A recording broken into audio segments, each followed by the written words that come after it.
wasaaradda waxbarashada iyo tacliinta sare ayaa ardada Soomaalida ay isku diyaarinaya imtixaanaadka shahaadiga ah ee dugsiyada sare ee dalka waxay la wadaagaysaa macluumaad la xiriira hanaanka sanadkan loo qaadayo imtixaanaadka iyo waxyaabaha uga duwan yahay sanadyadii hore.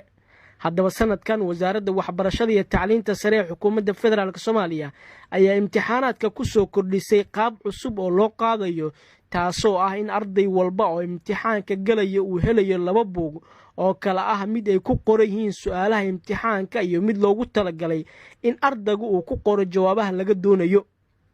Cabdullaahi Cumar oo ah la taliye sare ee wasaaradda waxbarashada ayaa si sharaxaya labadani buug iyo sida loo doonayo in ardayga uu isticmaalo. imtixaanka sanadkan sidii hore loo qaadi jiray uu ka duwan yahay. sanadkii hore imtixaanku wuxuu ahaan jiray sidan ayuu u qoraa jawaabta iyo su'aashu hal meel ay ku ooli jireen. si fiican u fiirsa hadda. jawaabta iyo su'aashu berigii hore hal meel ayay ku ooli jireen. hadda way kala duwan tahay arrintu. su'aaluhu waxay ku yaalaan warqadan, jawaabahana waxaad ku qoraysaa middan. aan kugu celiya mar kale. su'aaluhu waxay ku yaalaan halkan, maadadan waa geography. su'aalihii halkan ay ku yaalaan, waad aragtaa. jawaabuhuna waxay ku yaalaan, waxaad ku qoraysaa halkan. saaran ku siinaya qaybta hore geography-ga oo English ku qoran waa multiple choice. su-aasha koowaad waxaa weeye Somalia has a land area of about, dhulka Soomaaliya ay leedahay ayaa la fiirinaya inta uu yahay, waa A B C. marka hadda waxaan qaadanay inay tahay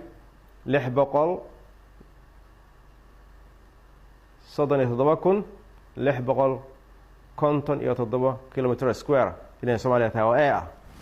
su-aasha markaad ka jawaabayso buuggii baad haysataa. waa su-aasha koowaad. waxaad dhahaysaa su-aasha koowaad waa taas kow. su-aasha koowaad iyo A waad aragtaa. su-aasha koowaad iyo A baad halkaa ku qoraysaa. halkan waxba ku qori maysid. tusaale kale, meeshii ugu horreysay oo galley lagu beeray ama where was maize first grown, waxaa ku qoran 4 ikhtiyaar in USA, Russia, Mexico iyo Brazil. jawaabtu waxaa weeye markaas Mexico. halkan marka waxaad ku qoraysaa jawaabta labaad oo halkaa kaga soo baxaysa iyo C oo ah Mexico. marka halkan waxba ku qori maysid. qaybta labaadna sidaas oo kale oo hadda waxaan ku tusayaa qaybta labaad oo aan ahayn multiple choice-ka. waatan waa structured questions. define agriculture marka lagu yidhaahdo oo jawaabtu maxay tahay, cilmiga beeruhu waxa uu yahay tacriifta ama qeexitaanka ama definitionka agriculture, iyo waxaad ku qoraysaa halkan. ayaad ku qoraysaa su-aasha numberkeeda ee halkan ku qori, jawaabtana halkaa ayaad ku qori. marka yaanay ku dhaafin marna arrinkaasi oo ah in jawaabta iyo su-aasha aan isku qasin. kan halkan uu ka oolahayaa jawaabta oo wadata nambarkii su-aasha iyo xarafkii jawaabta. nambarkii su-aasha koowaad, xarafkii aad doorteen halkaasuu ahaa.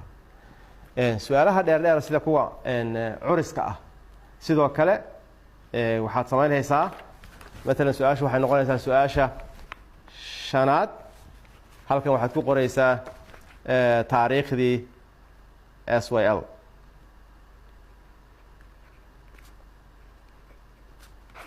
taariikhda SYL markaad qoraysid, su-aasha koowaad su-aasha 5aad bay ahayd. halka ayaad ku qoraysaa essayga taariikhda SYL. markaad ku qoraysaa iyadoo qoraaba halka ku qoraysaa. isku soo celceli. sanadkan waxaa cusub su-aalo gaar u socda iyo jawaabo gaar u socda. marka waxaad isku dayeysaa in aad jawaabaha raaciso meesha loogu talagalay. intaana ka bixin hadalka waxaan kusoo gunaanadayaa afartii arrimood aan soo sheegay oon idiin dul maro. midda koowaad waxaa weeye ahmiyadda ay leedahay inaad isdiyaarisaan iyo inaad ilahi subxana wa taala tala saarataan iyo inaad ogaataan imtixaankani inuu idinka weyn yahay ummadoo dhan uu saameynayo. midda labaadna waxaa weeye inaad ogaataan waxyaabaha la ogol yahay iyo waxyaabaha aan la ogolayn imtixaanka marka lasoo galo. mid saddexaadna waxaa weeye inaad aragtaan arrinka la xiriira imtixaankii su-aalihiisii iyo jawaabihiisii inay kala duwan yihiin. waxaa jira talooyin muhiim u ah arday walba oo doonaya inuu ka qayb galo imtixaankan si ugu fududaato in ardayda ay si wanaagsan oo aan walwal iyo cabsi lahayn ugu fadhiistaan qorista imtixaanaadka. imtixaanku iyo hawsha adduunka la qabta sidoodaba kama soo hadho laba arrimood kama soo hadho. arrinka koowaad waxaa weeye isdiyaarin. waxaad haysatay haddana wakti yaray kuu hadhay waqti fiican aad haysatay inaad isdiyaariso ayaa loo baahan yahay. si kastood u carcararto haddii aadan diyaar ahayn imtixaan ku guulaysan maysid. marka isku day waktiga kuu haray maanta inaad si fiican u qaabayso oo aad isu diyaariso imtixaanka oo aad la joogto dadka waxbaranhaya ee ardada ah, macallimiinta aad su-aalo weydiiso, imtixaanaadkii hore aad fiiriso oo aad cibro ku qaadato. arrinka labaad waxaa weeye oo aadan ka fursanhaynin kalsoonida ugu badanna waxaa laga helaa qofka ilahay in tala saarto. ilahi subxana tala saarato waman yatawakal cala allahi fahuwa xasbu. ilahi baa kugu filan. haddii aad dadaasho adugu kalsoonina aada la timaado shaki waxaan lahayn ilaahi subxaana wa tacaala uu kuu fududaynaya imtixaanka. arrintaa hordhici runtii waa muhiim. waxaana arkaa inaad isku daydaan inaad raacdaan. waxaan kaloo arday u sheegi lahaa taa markaan ka soo gudbo arrinka labaad oo ah talooyin la xiriira imtixaanka qaadashadiisa. talada koowaad waxaa weeye imtixaanka marka aada imanayso waa inaad la timaadaa aqoonsigaagii. adigoo aan aqoonsi wadanin imtixaanka xaruntiisa ha imanin. waxay u badan tahay inaan lagu ogolaanin. marka inta aadan imtixaanka gelin hubso aqoonsigaaga oo sawirkaaga wata inaad haysato. arrinka labaad waqti fiican isa sii. adoo cararahayo oo dhidid kaa daadanhayo oo daqiiqada ay ku dhaafeen imtixaan si fiican u geli maysid. waqti fiican soo bax adiga oo degan oon carcararaynin oo wax kas diyaar kuu yihiin oo qalinkaagii iyo qalin qorahaagii iyo wixii kalead u baahnayd wadatid imow. arrinka saddexaad ka fogow wax kasta oo keeni kara shaki inaad qishaysa ah. la soco macallimiinta ku ilaalinhaya iyo kormeerayaashu waqti ay ku sameeyaan baaritaan ma hayaan. shaki ay kaaga shakiyeen bay imtixaan kaaga caydhin karaan.